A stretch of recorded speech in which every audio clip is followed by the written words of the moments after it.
মুসলমানে মারামারি করতেছে।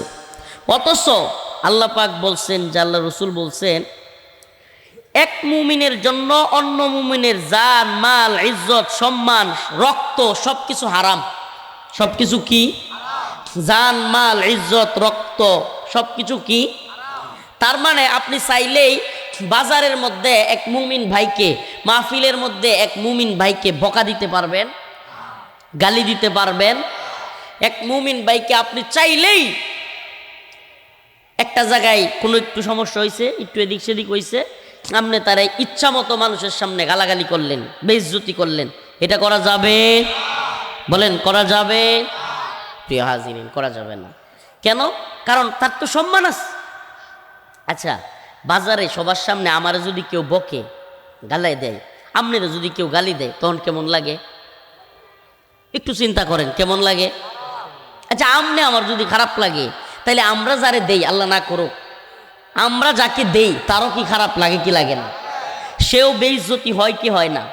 তো আপনার প্রভাব আছে, ক্ষমতা আছে বলে আপনি যে গালি দিলেন, আপনি যে তাকে মারতে গেলেন, আগামীকালকে যদি কেউ আপনার সাথে এমনটা করে, তখন আপনার কেমন লাগবে?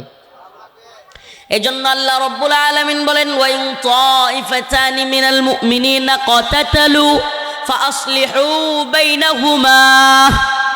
যখন দুইটা পক্ষের মধ্যে লেগে গেছে, ঝামেলা হয়ে গেছে, দৌড়াদৌড়ি শুরু হয়ে গেছে, তখন তোমরা তাদেরকে নিবৃত করো, সুলাহ করে দাও, সমাধান করে দাও। সুবহানাল্লাহ। কি করে দাও? বিশ্বাস করেন, যত লোককেই মারামারি লাগুক, মনে করেন কথার কথা এক দলে 100, আরেক দলে 150, অনেক লোক না? আঞ্চলিক মারামারিতে 100-150 করে লোক, এটা বিরাট ব্যাপার সেবা।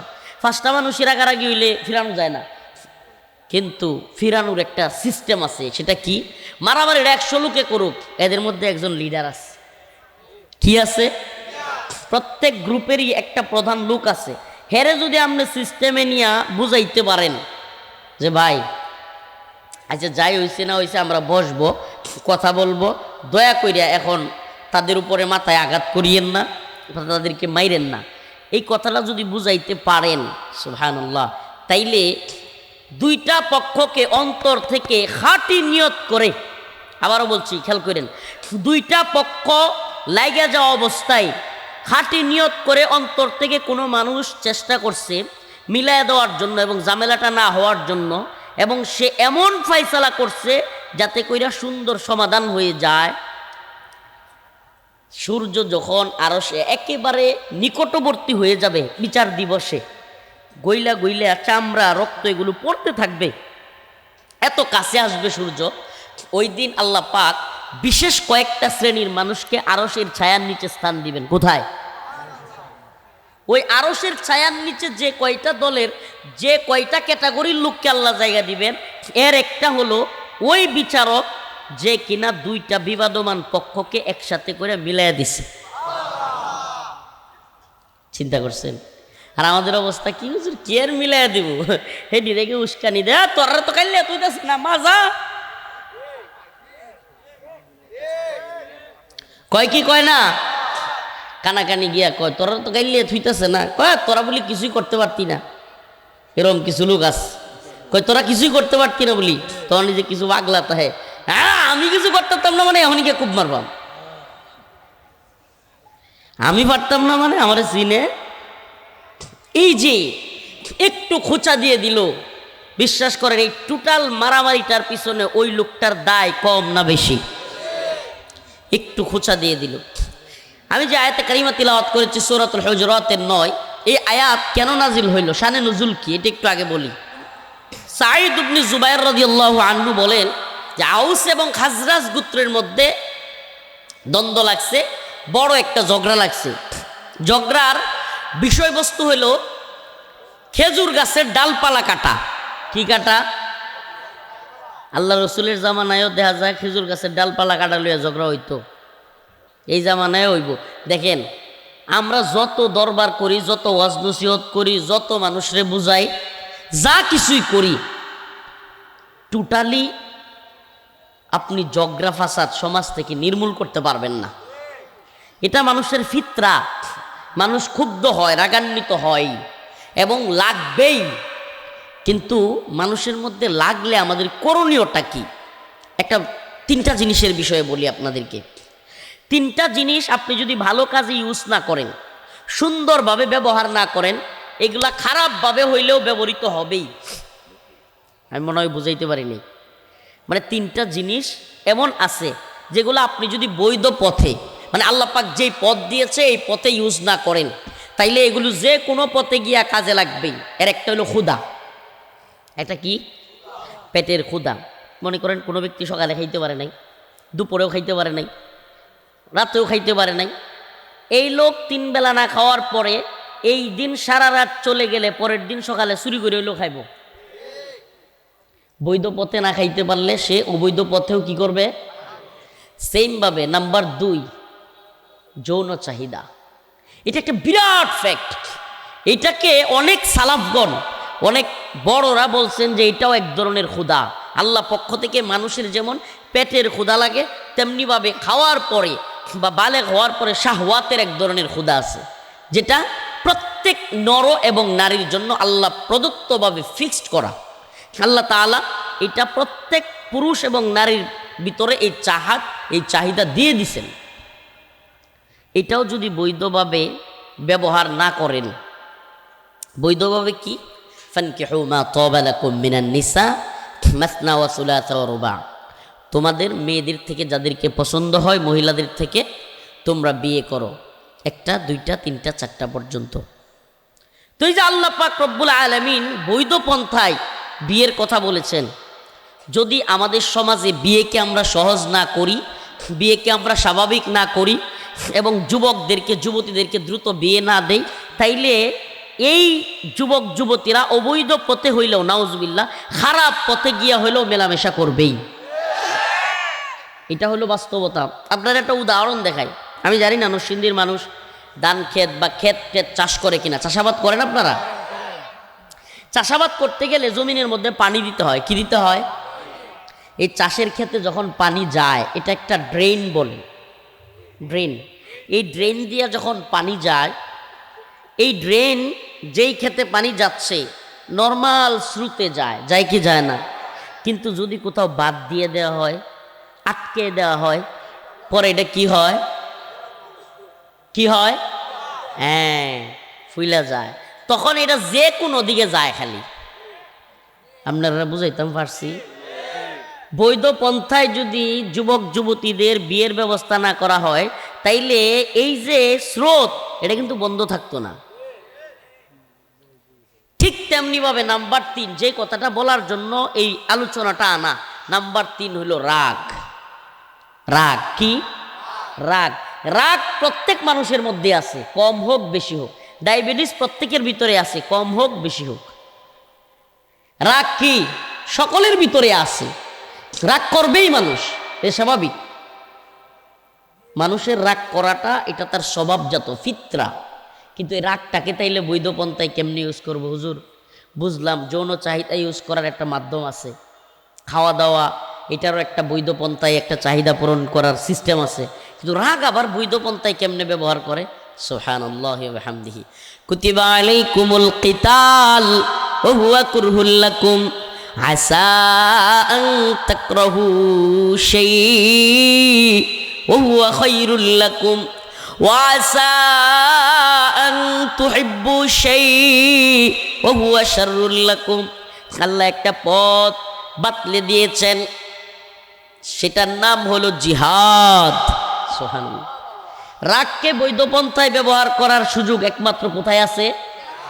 জিহাদের মাধ্যমে। সুবহানাল্লাহ। আল্লাহ পাক কি বিধান দিয়েছেন এই জন্য যে রাগকে, আমাদের সমাজে কিছু মানুষ আছে যারা মারামারিটা দেখলেই শরীরটা বাবায়ারে। আপনার এলাকাতে আছে কিনা জানি না, মারামারিটা খালি যদি উনে মারামারিটা একটু লাগ করছে, হ্যাঁ আমার দাওটা করিয়ে একটা ভাব সাপ লইয়া একটা দোধ দেয়।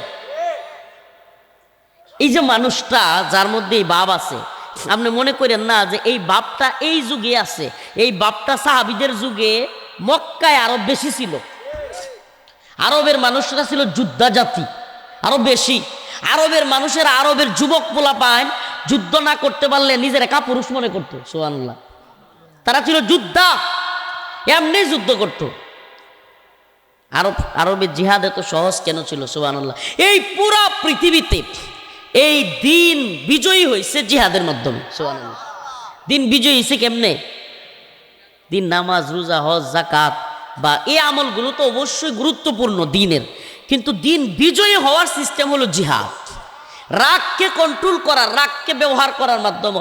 এখন যদি মনে করেন কথার কথা নরসিংদীর মানুষ আজকে কোন যায়, আল্লাহ না করুক ইন্ডিয়া তো হামলা করছে, তখন দেন যাবো কয়টা বেটার বেটা আছে, হাসা হাসা বেটা সেদিন প্রমাণ হইব। এলাকার মানুষরা হুদাইগা কূপ মারো, এটা তো সহজ। আমার 50টা নারী আছে, হ্যাঁ, ডাক দিলে অনেক মানুষ বের হয়ে যায়। এখন তো আমার বেড়াগিরি করা সুজা, এবং আমার তো মামা খালু আছে, চাচা আছে, ফোন দিলে থানায় আমার নামে মামলাও হবে না। হ্যাঁ, তারপরে আদালতেও কিছু লোক আমি লাগাই রাখছি, মামলা হইলেও যাতে ওখান থেকে জামিন হয়ে যায়। কয়েকদিন পরে এসে আরেকজনের মাথায় বাড়ি মারি। এই ধরনের বদ চরিত্র মুমিনের সাথে আপনি দেখাইতে পারেন না, এটা আপনার রবের পক্ষ থেকে নিষেধ। শুধু কি নিষেধ, আল্লাহ পাক কি বলেন দেখেন, শক্ত ভাষায় সূরাতুল মাইদা আল্লাহ পাক বলতেছেন, সূরাতুল মাইদা আয়াত নম্বর 32, মিন আজলি যালিক কাতাবনা আলা বনি ইসরাঈল أنه من قتل نفسا بغير نفس أو فساد في الأرض فكأنما قتل الناس جميعا ومن أحياها فكأنما أحيا الناس جميعا। মানুষকে অন্যায়ভাবে হত্যা করলো কয়জন? বলেন না কয়জন? একজন মানুষকে যেই ব্যক্তি অন্যায়ভাবে হত্যা করলো, অন্যায়ভাবে মানে অন্যায়ভাবে হইল বিচার বহির্ভূত। মানে এই লোকটা যদি অন্য কাউরে খুন করে, এই লোকটা যদি অন্য কাউরে কি করে, খুন কইরা থাকে, এবং তার বিচার যদি কিসাস আসে, হত্যার বদলে হত্যা, কুতিবা আলাইকুমুল কিসাসু ফিল কতলা আল হুররু বিল হুর ওয়াল আবদু বিল আবদ। যদি তার এরকম হয় যে সে আরেকজনকে খুন করছে, বিচার সালিসের মাধ্যমে ইসলামিক কাজী তারও হত্যার নির্ধারণ করছে। এইগুলো ছাড়া এমনি এমনি যদি কোনো মানুষ কাউকে হত্যা করে, আন্নাহু মান ক্বাতালা নাফসান বিগাইরি নাফসিন আও ফাসাদিন ফিল আরদ ফাকাআন্নামা ক্বাতালান নাস জামিআ। এই দুনিয়ার কেউ বলে নাই, স্বয়ং আল্লাহ বলতেছেন ফাকাআন্নামা ক্বাতালান নাস জামিআ, পুরা পৃথিবীকে ধ্বংস করা, পুরো পৃথিবীর মানব জাতিকে হত্যা করা আল্লাহর কাছে যতটুকু গুরুত্বপূর্ণ, যতটুকু গুরুতর অন্যায়, একজন মানুষকে বেআইনিভাবে হত্যা করাও ততটুকু অন্যায়। অথচ আল্লাহ আমাদেরকে ক্ষমা করুক, আমি বলেই ফেলতেছি, আমাদের সমাজে এমন কিছু মানুষ আছে খুনি চড়া। এদের দেখলেই এদের মধ্যে এইরকম একটা ভাব যে সে যে কোনো মুহূর্তে যে করে মাইরা ফেলতে পারবে। কিভাবে সম্ভব যে তুমি একজন মুসলমান হইয়া, মুমিন হইয়া, তোমার আর একটা ভাইয়ের উপরে ঘাড়ে আঘাত করলা, গুলি করলা, শুট করলা, তোমার নেতামির জন্য, ক্ষমতার জন্য, টাকার জন্য। আমি তোমাকে প্রশ্ন করতে চাই, তুমি যে আরেকটা ভাইয়ের উপর আঘাত করলা, কিংবা কূপ দিলা, কিংবা গুলি করলা, আচ্ছা যদি এটা তোমার সাথে হয় এবং তুমি পৃথিবীতে না থাকো, তোমার সন্তানগুলো কান্নাকাটি করে, বাবা বাবা করে, আমাদের ভাই শরীফ ওসমান হাদি, আল্লাহ তার কবরকে জান্নাতের বাগান বানায় দিক। এই ছোট্ট মানুষ আমাদেরকে ছেড়ে চলে গেল। আমার এই যে গজলটা প্রথমে কইছি না, সত্যি কথা, শরীফ ওসমান হাদি ভাইরে মনে কইরা কইরা কইছি, সবাই তো চলে যাই কাছে থেকে অজানাই, তোমার চলে যাওয়া এত বিষাদ কেন লাগে, হাজার লাশের ভিড়ে তোমার দেহটা কেন এত মায়া মায়া লাগে, সবাই তো চলে যায় কাছে থেকে অজানাই, তোমার চলে যাওয়া এত বিষাদ কেন লাগে, হাজার লাশের ভিড়ে তোমার দেহটা কেন এত মায়া মায়া লাগে, তুমি ছিলে প্রিয়জন, তুমি আপনজন, তোমায় হারিয়ে লাগে বড় একা। সাকাল্লাহু সারাকা ওয়াজআলাল জান্নাতা মাসওয়াকা, সাকাল্লাহু সারাকা ওয়াজআলাল জান্নাতা মাসওয়াকা। আরে আমাদের ভাই শরীফ ওসমান হাদি চলে গেছে। এই দেশের মানুষ বড় আফসোসের বিষয়, জানাজায় লক্ষ লক্ষ জমায়েত হয়েছে, কিন্তু আমরা যেন ভুলে যেতে বসেছি আমাদের ভাইকে। আরে ভাই, নিজের জীবনের পরোয়া না করে, নিজের জীবনের মায়া না করে আওয়ামী লীগ, বিএনপি, জামাত কিংবা এনসিপি বা কোনো দলের চামচামি চাটুকারিতা না করে দেশ এবং জাতিকে ভালোবেসে হিন্দুত্ববাদী ভারতের বিরুদ্ধে এভাবে বুক চিতিয়ে বক্তব্য দেওয়া একটা ছেলে এই যুবক বয়সে শুট করে তাকে দুনিয়ার মায়া ত্যাগ করতে হলো। এখনো পর্যন্ত একটা খুনিকেও এই সরকার ব্যর্থ হয়েছে, একটা খুনিকেও ধরতে পারে নাই। আমরা বলবো এই ব্যর্থ সরকার, এই ইন্টারিম সরকারকে বলবো দ্রুত আমাদের ভাই শরীফ ওসমান হাদির বিচার করতে না পারলে বাংলার জনগণ আপনাদেরকেও হাসিনার মতো এদেশ থেকে বিদায় করতে বাধ্য হবে। আপনারা একটা টালবাহানা শুরু করেছেন, আশ্চর্য লাগে। একটা যুবক ছেলে এই বয়সে দিনে দুপুরে জুমার নামাজের পরে শুট করে 6 ঘন্টার মধ্যে তার খুনি হাওয়া হয়ে গেল। এটা কোনো রাষ্ট্র হইল? এটা কোনো রাষ্ট্র? শুক্রবার দিন জুমার নামাজের পরে যদি আমার ওইভাবে শুট করে দিয়ে একজন পালায়া যাইতে পারে, আরে ভাই তাইলে আপনার নিরাপত্তা কোথায় বলেন? আপনি, আমি, আমরা। আরে মিয়া, শরীফ ওসমান হাদির মতো পরিচিত ব্যক্তির যদি এই দেশে খুনের বিচার না হয়, আপনার আমার বিচার হইব? তাইলে এটা কোনো রাষ্ট্র হইল? আর আফগানিস্তানের দিকে তাকায় দেখেন, সুবহানাল্লাহ, ওয়ালাউ আন্না আহলাল কুরা আমানু ওয়াত্তাকু লাফাতাহনা আলাইহিম বারাকাতিম মিনাস সামাই ওয়াল আরদ।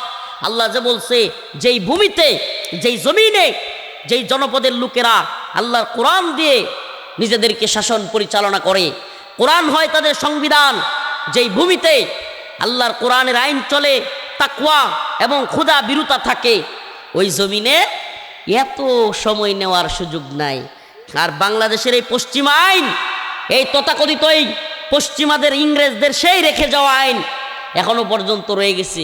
উরি বাবা, খুন হয়েছে আজকে, মামলা হয় কয়েকদিন পরে, তারপরে অনেক দিন জায়গা, আসামি ধরতে পারে না, এরপরে আরও কিছুদিন জায়গা, চার্জশিট দেওয়া হয়, 1 বছর 2 বছর পরে দেয় চার্জশিট, আবার 4-5 বছর পরে, 7 বছর পরে রায়, এরপরে রায় হইলেই বিচার হবে না, রায়ের পরে আসামি পক্ষ আপিল করে, আবার বাদী পক্ষ আপিল করে, আবার আপিল শুনানি হয়, আবার লিভ টু আপিল, ওরে বাবা, তারপরে রিভিউ।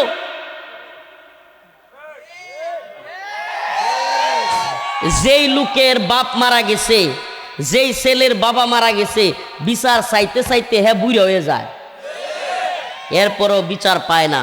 অথচ আফগানের দিকে তাকায় দেখেন, সুবহানাল্লাহ, এক ঘরের বাচ্চা সহ কয়েকজনের মারছে এক খুনি, সাথে সাথে গভর্নমেন্টের পক্ষ থেকে, সরকারের পক্ষ থেকে, ইসলামিক কাজীর পক্ষ থেকে একটা বিশেষ টিম চলে যাবে, ওই এলাকায় গিয়ে সুষ্ঠু তদন্ত করবে, ব্যাস খুনিকে পাকড়াও করে নিয়ে আসবে, একটা বিশাল বড় স্টেডিয়ামের ভিতরে তার কল্লা ফেলে দেওয়া হবে। আর কেউ খুন করার সাহস পাবে? বলেন, সাহস পাবে? নরসিংদীর কোন খুনিরে যদি এইভাবে প্রকাশ্যে দইরা 5-7 দিনের ভিতরে, 5-7 দিনের ভিতরে খুন করার, কয়দিনের ভিতরে খুন, যত বিচার যত দেরি হয়, এটা আমাদের কথা না, এটা তাদের কথা। Justice deny, justice delayed.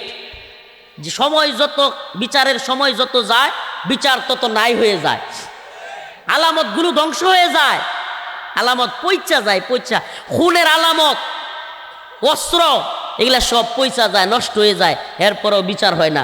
এটার নাম বিচার নাকি এটাও জুলুম? এটার নাম বিচার নাকি এটাও জুলুম? আবার ইংরেজদের আরেক নিয়ম, ডিসেম্বর মাসে আদালত বন্ধ থাকবে। চিন্তা করছেন? 1 মাস টানা, যারা আইন আদালত জানে এরা জানে, 1 মাস টানা যে বন্ধ রাখলেন, যেই মানুষগুলো তার মা বাবার সাথে সাক্ষাৎ করবে কারাগারে, অন্যায়ভাবে পড়ে আছে, তাদের জামিন কেমনে হবে? এই 1 মাস কোন অপরাধে তাকে এইভাবে আটকে রাখবেন? বিচারকদের ছুটি, নাউজুবিল্লাহ। এই আইনগুলোর ব্যাপারে আঙ্গুল তুলবার সময় কি এখনো আসে নাই? এই ভুয়া আইনগুলো, এই সংবিধানের সামনে আমি শপথ করিতেছি যে এই ভুয়া আইন রক্ষা করবার জন্য আমার যা করতে হয় তা করব। যদি রফিকুল ইসলাম মাদানীদের মতো কেউ এই আইনের বিরুদ্ধে যায়, প্রয়োজনে আমরা তাকে রাষ্ট্রদ্রোহী বলে ফাঁসি দিয়ে দিব। বড় শয়তানের দল। মানে ওই যে শপথ করে না, এই আইনগুলো রক্ষা করবে। এই আইনগুলো এমন ভুয়া আইন, এমন শয়তানি আইন। আরে ভাই, আমার বাবারে, আমার বাইরে, আরে আপনার তো কেউ মরে না, আপনি এখন হাসবেন। আপনার ভাই আপনার বাবারে কেউ মাইরা দেখুক, বুঝবেন তখন। আদালতে দৌড়তে দৌড়তে বিচার চাইতে চাইতে এক পর্যায়ে আসামির আগে বাদী ল্যাঙ্গ হয়ে কয় আমার আর বিচার লাগতো না। ওরে শয়তানি। এই আইনগুলোর ব্যাপারে কি এখনো কথা বলবার সময় আসে নাই? আমাকে বলেন, আপনি আমাকে বলেন, যদি আদালত চায়, যদি সত্যিকার অর্থে আদালত চায়, বিচারক চায়, এই একই মামলায় 1 মাসের মধ্যে রায় দেওয়া সম্ভব কিনা? বলেন সম্ভব কিনা?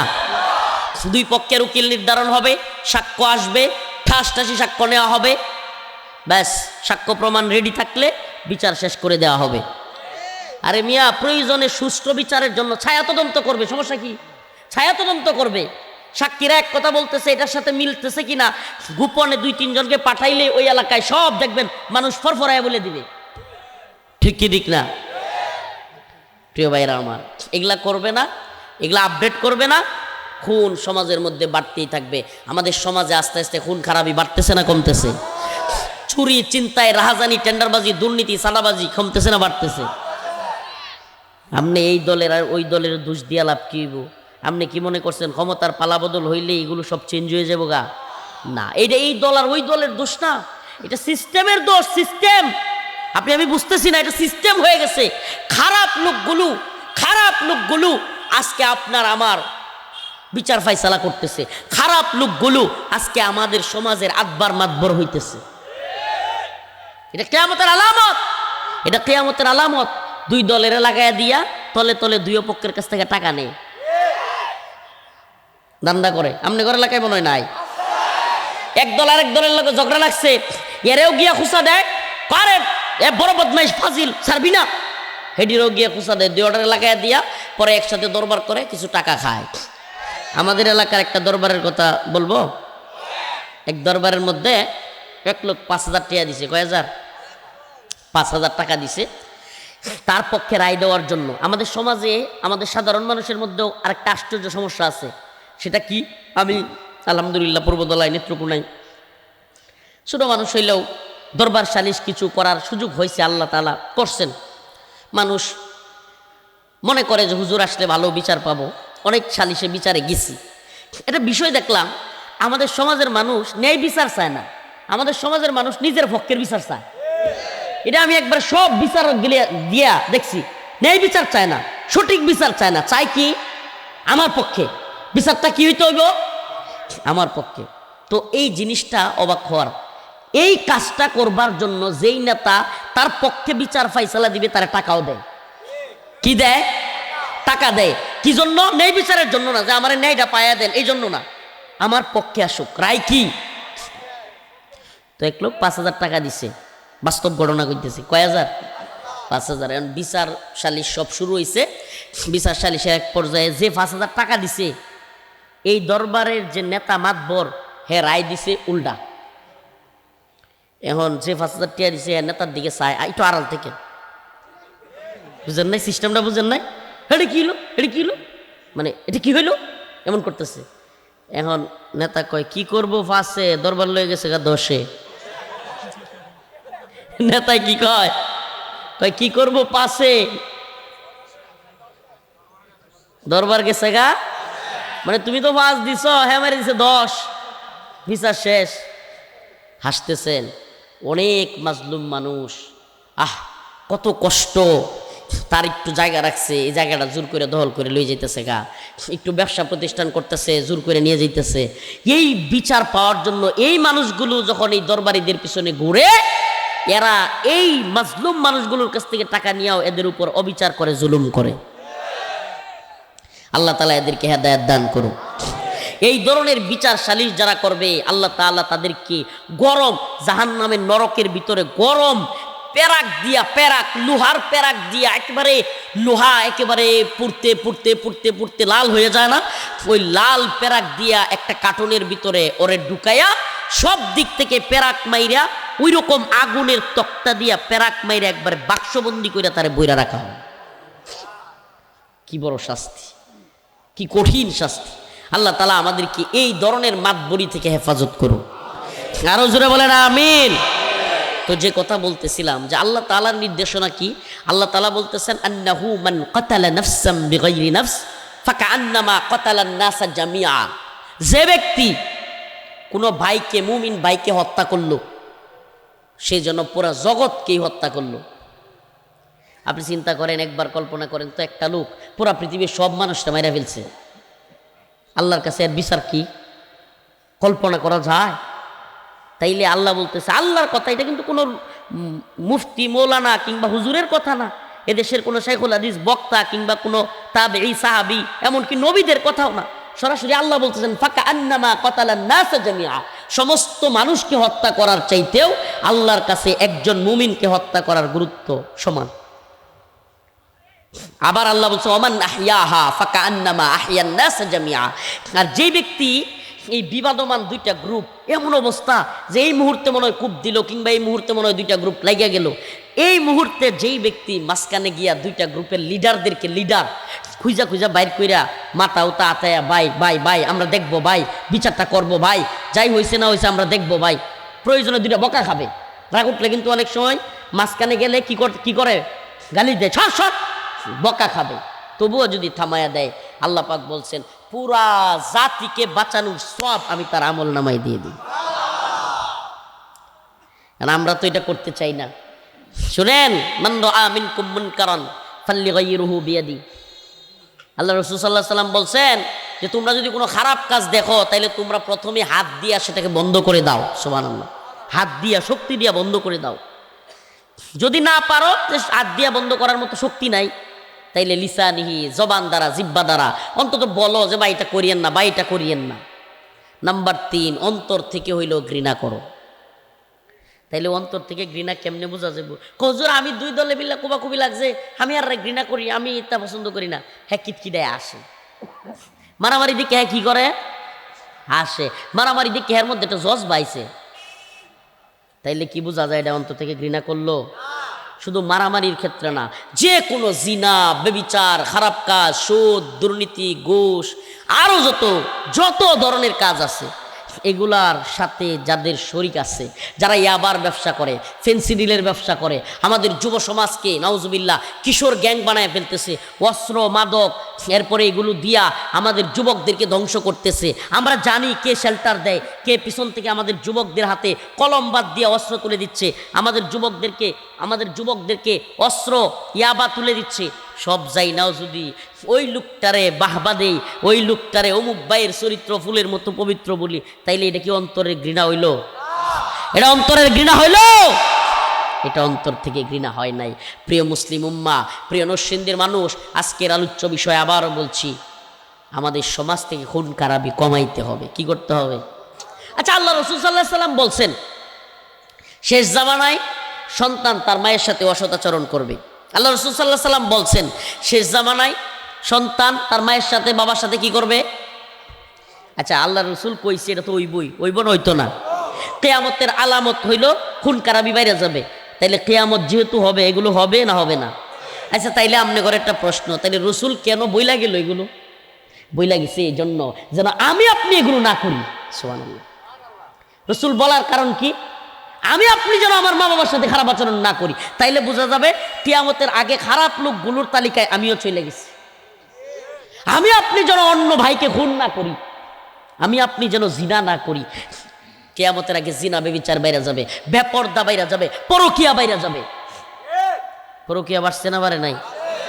নরসিংদী, কুমিল্লা এইসব অঞ্চলে পরকীয়ার অভাব নেই, মনে কষ্ট নিয়েন না। যত বিদেশ তত পরকীয়া বেশি। আল্লাহ এদেরকে হেদায়েত দান করুক। আরেকটা কথা বলি, শ্রুতের বিপরীত কষ্ট পাইতে পারেন। স্ত্রীকে বাড়িতে রাইকা 4-5 বছর 7 বছর এভাবে বিদেশে থাকা জায়েজ নাই।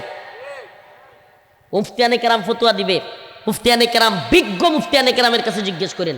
এইভাবে 4-5 বছর 7 বছর নতুন বিয়ে করে 3 মাসের জন্য আমাদের মা বোনকে রাইখা, আমাদের বোনদেরকে রাইখা সে চলে গেছে। আরে মিয়া, এই দুনিয়ায় কি টাকার জন্য আসছো নাকি? আবার নাম দিছে রেমিটেন্স যোদ্ধা। অবশ্যই তাদেরকে রেসপেক্ট করি আমি, অবশ্যই তারা বাংলাদেশের অর্থনীতির চাকা সচল করছে। কিন্তু এটা বুঝবেন না ভাই, যেই মেয়েটা এইভাবে স্বামী ছাড়া 4-5 বছর থাকতেছে, যে ছেলেটা এইভাবে তার স্ত্রীকে রাইকা এইভাবে বিদেশে পড়ে আছে, তাদের কাছে জিজ্ঞেস করেন এই কষ্টটা কত বেশি। এই কতগুলো সময় চলে যায়। এই পৃথিবীতে কি খালি আইসি টাকা কামাই করতে? টাকা কামাই করতে আসছি? আমরা টাকা কামাই করতে শুধু আসি নাই, এটা মনে রাখবেন যে আমরা শুধু টাকা অর্জন করতে আসি নাই। এই দুনিয়ায় অবশ্যই অবশ্যই আমাদেরকে স্ত্রীর হক, স্বামীর হক, ভাইয়ের হক, বোনের হক, প্রত্যেকটা হকের ব্যাপারে যত্নবান হতে হবে। যত্নবান হইতে হবে কি হবে না? অবশ্যই অবশ্যই আমাদেরকে টাকা অর্জন করতে হবে, কিন্তু সেটা হালাল পথে। হালাল পথ অবশ্যই আপনি আপনার সন্তানকে বিদেশ পাঠাইতে পারেন না এমন না। টাকা অর্জন করতে হবে, কিন্তু সেটা যেন হয় অবশ্যই অবশ্যই তার স্ত্রীকে সাথে দিয়া, এমনকি প্রয়োজনে বিবাহটা পরে করাবেন, এটা করতে যাবেন না। এই মা এবং এই বোনের কষ্টের কোনো শেষ থাকে না। আমরা অনেক এমন গল্প পেয়েছি, দিন শেষে এই সংসারগুলো টিকে না, এই সংসারগুলোতে শুধু অশান্তি তৈরি হয়ে যায়। আল্লাহ তাআলা আমাদেরকে বুঝার এবং আমল করার তৌফিক দান করুন। আমাদের সমাজে যখন পরকীয়া বেড়ে যাবে, আপনি বলেন, যেই সমাজে পরকীয়া বেড়ে গেল, যেই ঘরে পরকীয়া হইল, এই ঘরটা তো নষ্ট হয়েছেই, এবং যেই ঘরের ছেলের সাথে হয়েছে ওই ঘরটাও কি নষ্ট। এবং অবৈধ ব্যভিচার, জিনার কারণে অবৈধ সন্তান তৈরি হয়। আচ্ছা বলেন, মুসলমানের সন্তান যদি নাউজুবিল্লাহ এইভাবে অবৈধ সন্তান তৈরি হইতে থাকে, ওই সমাজ কি ইসলামের সমাজ হবে? ওই অবৈধ জারজ সন্তানদেরকে দিয়া, অবৈধ সন্তানদেরকে দিয়া কি ইসলামিক সমাজ তৈরি করা আমাদের জন্য সম্ভব? নামাজি সমাজ তৈরি করা সম্ভব? ইনসাফের সমাজ তৈরি করা সম্ভব? অবশ্যই সম্ভব না। আমাদেরকে যদি ইনসাফের সমাজ তৈরি করতে হয়, কোরআনের সমাজ তৈরি করতে হয়, অবশ্যই অবশ্যই সব কিছু একটা সিস্টেমিক আসতে হবে। কোরআনের সেই সিস্টেম হলো, ইসলামী শরিয়ার সেই সিস্টেম হলো, আপনি হালাল রিজিকের তালাশ করবেন, কিন্তু অবশ্যই আপনার স্ত্রীর হক আদায় করে, অবশ্যই আপনার মায়ের হক আদায় করে, অবশ্যই আপনার বাবার হক আদায় করে। এই যে শীতের দিন, এই কঠিন এক শীতের সময়, আমরা কয়জন আমাদের বাবা মা, বৃদ্ধা দাদা দাদির খবর নেই? বলেন, কয়জন নেই? নিতে পারি? অনেকেই নেই না। আরে ভাই, আপনি যে আজকে আপনার বৃদ্ধা মা বাবার খোঁজখবর নিচ্ছেন না, আগামীকালকে আপনার খোঁজখবর নিবে না আপনার সন্তান। এই যে এত শীত, অনেক মুরব্বী বাবারা আছে, মারা আছে, 60-70 বছর বয়স হয়ে গেছে, এখন কম্বল খেতা এগুলো গায়ে দিলেও কি হয় না, গরম হয় না শরীর। এই অবস্থায় আপনি একদিন গিয়ে একটা কম্বল নিয়ে যদি সালাম দেন, কম্বলটা নিয়ে যদি একটু পড়াইয়া দেন, একটু মারে যদি একটু তেল দিয়ে দেন মাথায়, সুবহানাল্লাহ, এত খুশি হবে আপনার জন্য, ব্যাপক খুশি হবে, আপনার জন্য অন্তর থেকে দোয়া করবে। সুবহানাল্লাহ। এই জন্য আমি বলি, আমি বারবার বাচ্চাদেরকে, নিজের সন্তানদেরকে বিদেশে পাঠানো, বিশেষ করে ওই সমস্ত ওয়েস্টার্ন কান্ট্রি যেগুলোতে নামাজের খবর নাই, যেগুলোতে ঠিকমতো আপনার সন্তান নামাজ পড়তে পারে না, উলঙ্গ বেহায়া মেয়েদেরকে দেখে, এই সমস্ত রাষ্ট্রে মুফতিয়ানে কেরামের সাথে জিজ্ঞেস করবেন ফতুয়া। খালি টাকার পিছনে ছুটেন না, জিজ্ঞেস করেন যে সমস্ত রাষ্ট্রে নিজের দিন ইমান ঠিক রাখা যায় না, যে সমস্ত রাষ্ট্রে ন্যাংটা মেয়েদেরকে দেখতে হয়, ন্যাংটা সরাসরি, এদের সমাজ অসভ্য সমাজ, এদের সমাজ নাম দিছে উন্নত বিশ্ব, কিন্তু অসভ্যতায় ভরপুর। এই সমস্ত রাষ্ট্রগুলোতে যাওয়ার ব্যাপারে মাসআলা কি? এই সমস্ত রাষ্ট্রগুলোতে আমরা যাব কেন? একমাত্র দ্বীনের কাজে কিংবা ব্যবসায়িক কাজে ছাড়া, এদেরকে দাওয়াত দেওয়ার কাজে ছাড়া আসলে যাওয়া যাবে কিনা, এগুলা নিয়ে আমি অনুৎসাহিত করি, বারবার অনুৎসাহিত করি।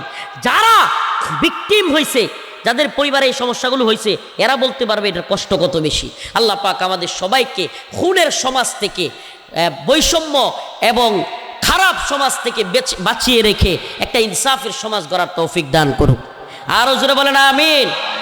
আজকের আলোচনা আমি আবারও বলছি, আমরা এখন থেকে কোনো পক্ষ যদি আল্লাহ না করুক বিবাদমান তৈরি হয়ে যায়, ফাটল তৈরি হয়ে যায়, অ্যাটাকিং মুডে চলে যায়, আমরা তাদের মধ্যে সুলাহ করে দিব, মীমাংসা করে দিব, করে দিব তো ইনশাআল্লাহ। আমরা ইনশাআল্লাহ নামাজ পড়ব, দিনদারিত্বের সাথে থাকবার চেষ্টা করব।